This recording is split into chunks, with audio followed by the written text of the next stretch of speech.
ദൈവത്തിൻ്റെ അതിപരിശുദ്ധമായ നാമം വാഴ്ത്തപ്പെടുമാറാകട്ടെ.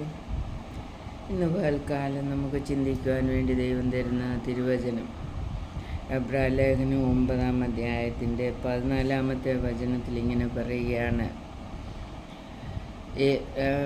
ദൈവത്തിന് തന്നെത്താൻ നിഷ്കളങ്കനായി അർപ്പിച്ച യേശുക്രിസ്തുവിൻ്റെ രക്തം ജീവനുള്ള ദൈവത്തെ ആരാധിപ്പാൻ നിങ്ങളുടെ മനസ്സാക്ഷിയെ നിർജീവ പ്രവൃത്തികളെ പോക്കി എത്രയധികം ശുദ്ധീകരിക്കും.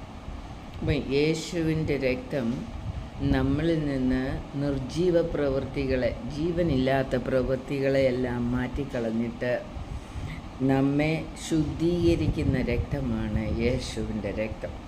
അതുകൊണ്ട് നമ്മളിൽ നിർജീവമായിട്ട് ജീവനില്ലാത്ത ഈ പ്രവൃത്തികൾ ഉള്ളത് എന്ന് വെച്ചാൽ ദൈവഹിതമില്ലാത്ത പ്രവൃത്തികൾ, നമ്മെ നിത്യജീവനിലേക്ക് അടുപ്പിക്കാത്ത പ്രവൃത്തികൾ നമ്മളിലുള്ളത് നീക്കിത്തരുന്ന അല്ലെങ്കിൽ ശുദ്ധീകരിച്ച് തരുന്നത് യേശുക്രിസ്തുവിൻ്റെ രക്തമാണ് എന്ന് ദൈവം നമ്മെ പഠിപ്പിക്കുന്നു.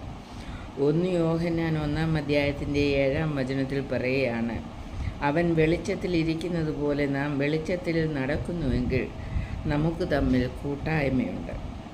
അവൻ്റെ പുത്രനായ യേശുവിൻ്റെ രക്തം സകല പാപവും പോക്കി നമ്മെ ശുദ്ധീകരിക്കുന്നു.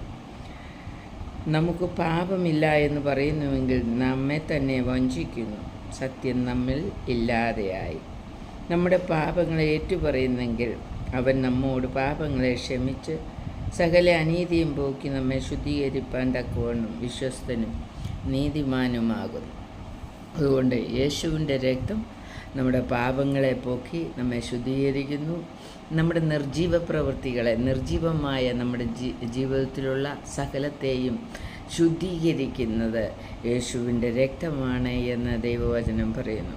അതുകൊണ്ട് നാം എന്ത് ചെയ്യണം? നമ്മൾ യേശുവിൻ്റെ രക്തത്തിൽ അഭയപ്പെട്ടുകൊണ്ട് ആ രക്തത്തിൽ പൂർണ്ണമായും വിശ്വസിച്ചുകൊണ്ട് യേശു ചൊരിഞ്ഞ രക്തം എന്നെ രക്ഷിപ്പാനാണെന്ന് മനസ്സിലാക്കിക്കൊണ്ട് നാം മുന്നോട്ട് ജീവിക്കുന്നെങ്കിൽ യേശുവിൻ്റെ ആ ശുദ്ധീകരണ പ്രക്രിയ നമ്മുടെ ജീവിതത്തിൽ നടക്കും. ദൈവം തമ്പുരാൻ ഈ വചനത്താൽ നമ്മെ എല്ലാവരെയും അനുഗ്രഹിക്കുമാറാകട്ടെ.